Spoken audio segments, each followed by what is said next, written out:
Do the rich control the world? Is the law we follow skewed in favor of the rich? This was what Karl Marx thought when he wrote in the 19th century about capitalist societies. Is he right? Hi and welcome back to the channel.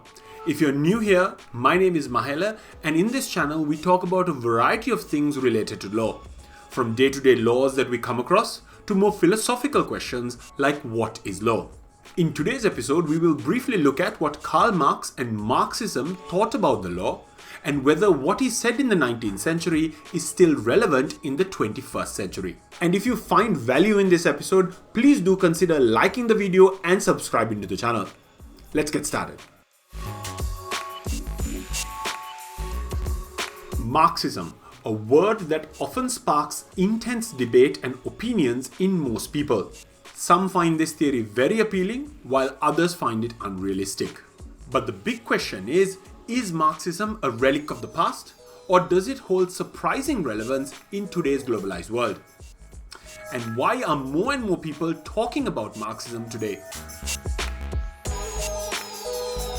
Marxism is a social, political, and economic theory developed by Karl Marx and Friedrich Engels in the mid-19th century.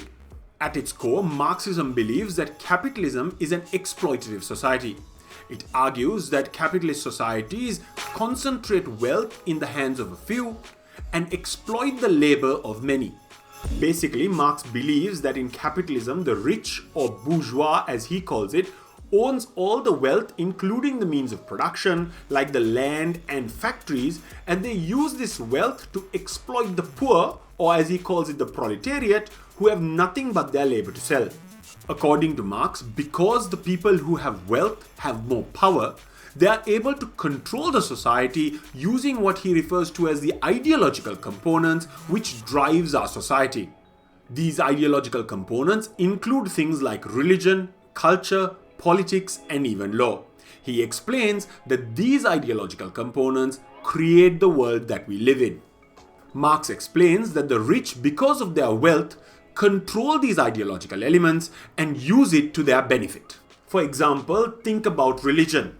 Religion often tells the poor people that this is their plight in life and to accept it. Who does this narrative benefit?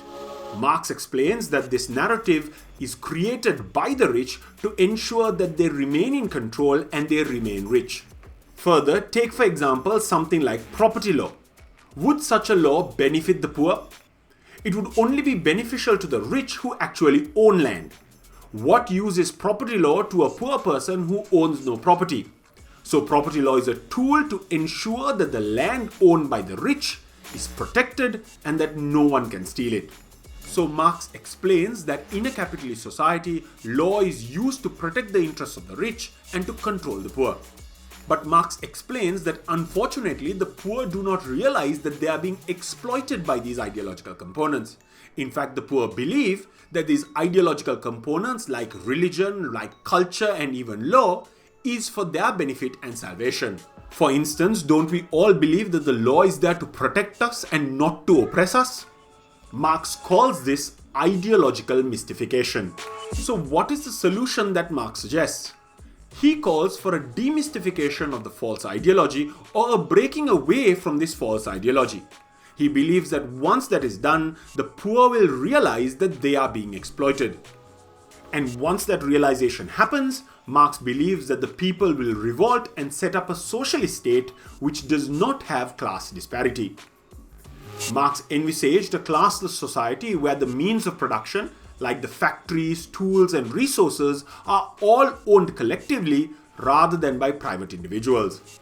He believed that this would end the cycle of exploitation and create a society where everyone is truly equal. And most controversially, Marx believed that in such a society where there is true equality and social justice, there will be no need for law and state to control the citizens. But in practice, Marxism hasn't delivered on its promises. When implemented as communism in countries like the Soviet Union and China, it has often led to authoritarianism, economic inefficiencies, and a suppression of individual freedoms. One of the big problems of Marx's solution was that he underestimated human nature. As we have seen through real-life examples, a truly equal society is not possible even in communism. This is because the new rulers who come into power through the socialist regime will become the very evil that they try to vanquish and create their own hierarchies. As a result, most attempts to create communist societies has failed. So if the solution that Marx suggested is not successful, is there a relevance of Marxism today? And more importantly, why are more and more people talking about Marxism in today's world?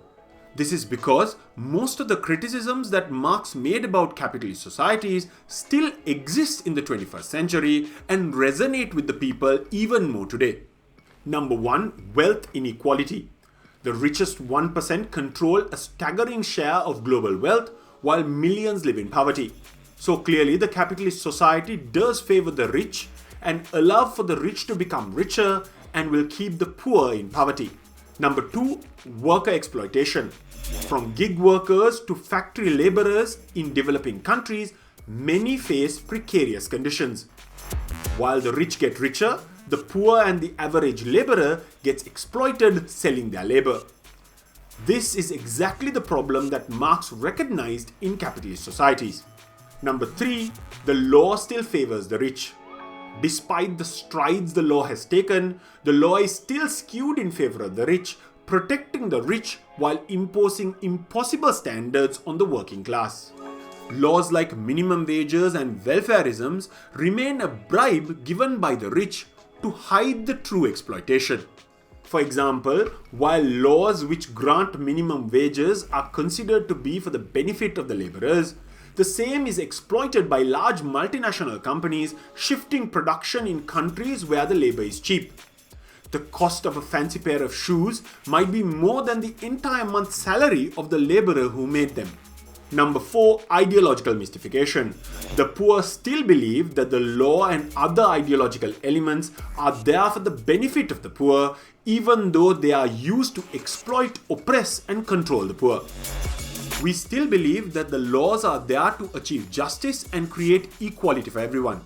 But in fact, ideas like justice and equality are skewed in favor of the rich.